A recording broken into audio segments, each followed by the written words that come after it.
Un cordial saludo, soy Andrés Albuja Batallas, analista económico, miembro del Foro de Economía y Finanzas Públicas del Ecuador, y vamos a abordar un tema muy importante, la dolarización, el Ecuador en post-dolarización. Tenemos 20 años de dolarización y ante los comentarios que han surgido en los últimos años, en los últimos meses y días, respecto a la viabilidad de la dolarización, respecto a la estabilidad de la dolarización, cabe aclarar que la ciudadanía no debe dejarse llevar por comentarios desacertados, totalmente sensacionalistas, y debemos guardar una prudencia, una confianza con este bondadoso mecanismo que ha demostrado estar estable durante los últimos años y traer estabilidad macroeconómica. Así que sin más preámbulo, vamos a revisar simplemente los datos de la dolarización y por qué esta se mantiene sólida y es totalmente falso cualquier comentario que desdiga esta situación. Ecuador, post-dolarización, 2000-2020. Fuentes, Banco Central, INEC, Ministerio de Economía y Finanzas, Banco Mundial, FMI. Bueno, aquí tenemos, ¿no? Por semáforos, por años, ¿no? Las tasas de variación del presupuesto general del Estado, del Producto Interno Bruto, ¿sí? La tasa de inflación y la tasa de la relación deuda-PIB. Vemos en semáforos donde hay picos, ¿no? Por ejemplo, en el año 2000, un pico de inflación, casi hiperinflación, 90%. La relación deuda-PIB también era considerable, casi 80%, ¿no? Y vemos, pues, algunos picos, en semáforos, en amarillo y rojo, donde se ven cifras que demuestran ciertos picos en algunos años. Por ejemplo, en el año 2008 hay un fuerte incremento en la tasa de variación del presupuesto general del Estado de un año a otro, del 2007 al 2008, con un cambio de gobierno, pues se incrementó en casi 53% el presupuesto general del Estado. Es una variación que obviamente trajo distorsiones a la economía, ¿no? Y bueno, en el año 2020 se tiene previsto una variación del PIB, una contracción del 10.90%, decrecerá en el 10.9% el, el Producto Interno Bruto en el Ecuador. Y bueno, la relación deuda-PIB ha llegado hasta casi 60%, ¿no? Ha estado oscilando entre 80% en el año 2000, fue bajando paulatinamente hasta el año 2011 más o menos, 12, y después empezó a repuntar hasta llegar nuevamente a niveles de casi el 60%. Bueno, aquí vemos 4 líneas, ¿no? Y los temas muy puntuales y marcados, ¿no? Una alta inflación en el año 2000, cuando recién se implementó la dolarización, pues en cuestión de 2, 3 años esta inflación bajó a un dígito, realmente un dígito leve, un dígito bajo, ¿sí? Y bueno, de ahí el comportamiento de tasa de inflación frente a tasa de variación del PIB se ha mantenido muy similar en los años, ¿no? Ha sido algo permanente, un comportamiento muy similar de estas dos líneas de tendencia entre tasa de variación del PIB y tasa de inflación. La relación deuda-PIB, pues, era de casi el 80% en el año 2000, fue bajando paulatinamente hasta el año 2009 y después repuntó nuevamente, es la línea amarilla, ¿no? Entonces, donde existen picos, por ejemplo, vemos la tasa de variación del presupuesto general del Estado del año 2007-2008. Curiosamente, en los años en los que hubo mayor bonanza petrolera, 2009, 10, 11, 12, bonanza petrolera tanto por precio de petróleo como por volumen de exportación, es donde más existieron tasas de variación del presupuesto general del Estado. Esto generó una distorsión en la economía. Inclusive existieron déficits marcados del presupuesto general del Estado, ¿no? Ahí se concentra esas distorsiones económicas. El crecimiento promedio del PIB anual de Ecuador ha sido casi el 3-4%, muy similar a otros países. Obviamente Panamá con el 7%, Perú con el 5.5%, están encima de Ecuador, ¿no?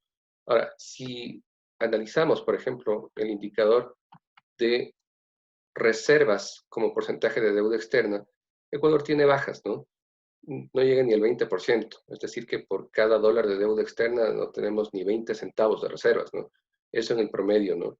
En los últimos años, desde el 2007 en adelante. Mientras que Perú, por ejemplo, tiene una relación 1-1, es decir, casi una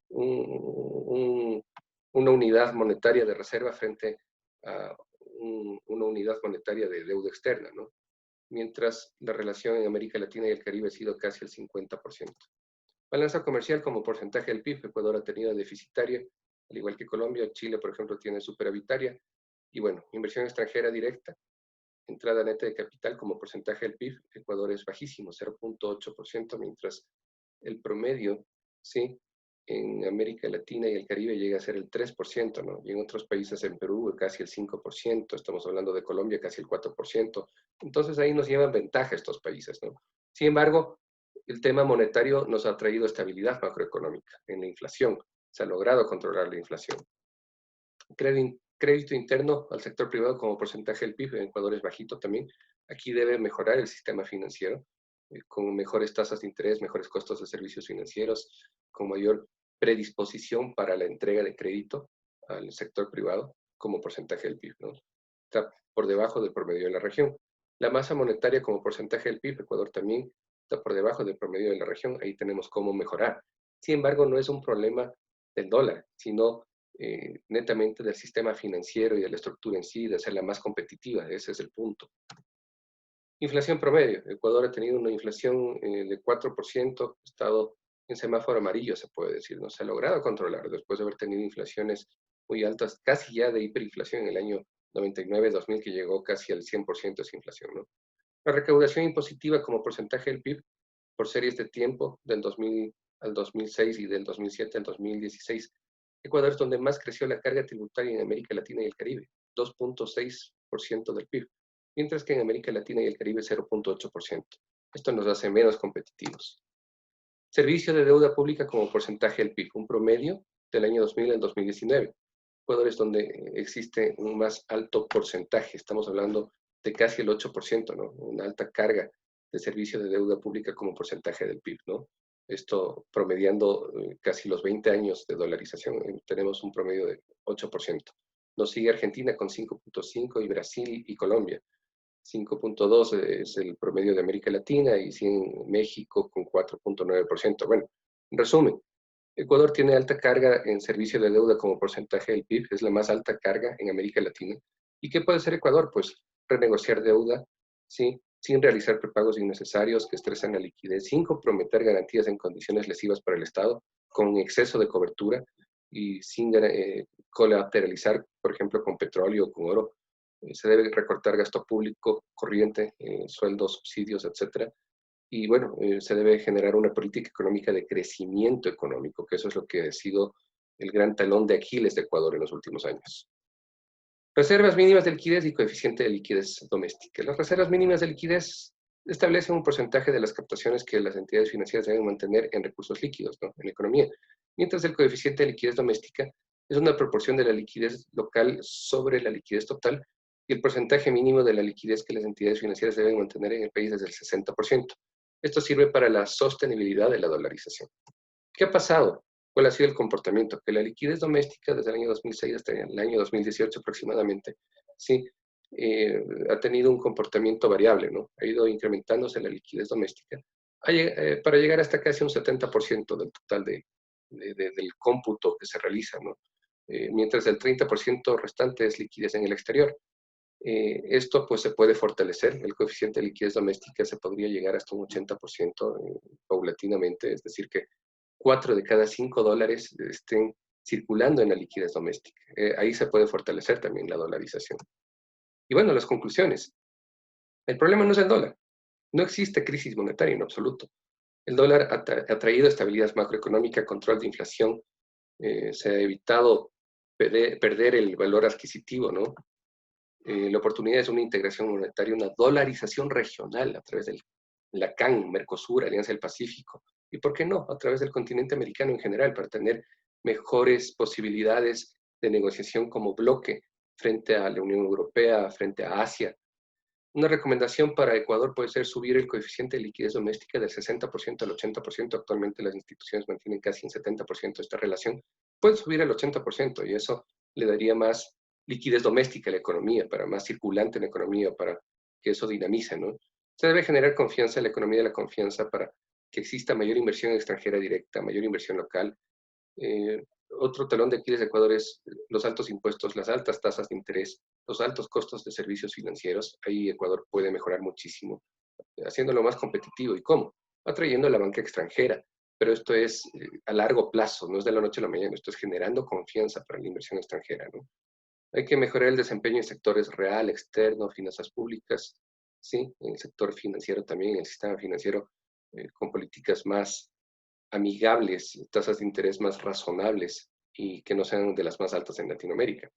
Y bueno, finalmente, un llamado a la ciudadanía, no al terrorismo económico, no al sensacionalismo. Hemos visto actores políticos y económicos que recurrentemente han estado hablando de la catástrofe y que la dolarización se va a terminar. Han pasado 20 años y aquí estamos, con la dolarización sana, con la dolarización que no está en tela de dudas y que la gran responsabilidad es informar a la sociedad. Y por favor, para que la ciudadanía no se deje desinformar y que vea que existen más bien oportunidades de integración regional, y esto puede ser a través de una unión monetaria regional. La dolarización regional podría traer muchos beneficios, eliminar costos de transaccionalidad, eliminar distorsiones de depreciaciones de las monedas locales, que le hace menos competitiva a la economía de la región. Entonces, insisto, la dolarización tiene larga vida y veremos pues inclusive muchas acciones que vayan en torno a una integración monetaria regional. Así que realmente el dólar trae muchas bondades y Ecuador ya lo ha probado, también Panamá y muchas otras economías y economías vecinas han puesto los ojos justamente de esas bondades para poder a futuro pensar en esa integración monetaria regional. ¿Por qué no hacerlo a través de la comunidad andina, a través de la Alianza del Pacífico si Ecuador se inserta? ¿Por qué no promover estas ideas en lugar de crear fantasmas que no existen? Así que eso es todo por hoy. Les agradezco mucho y será hasta una próxima ocasión.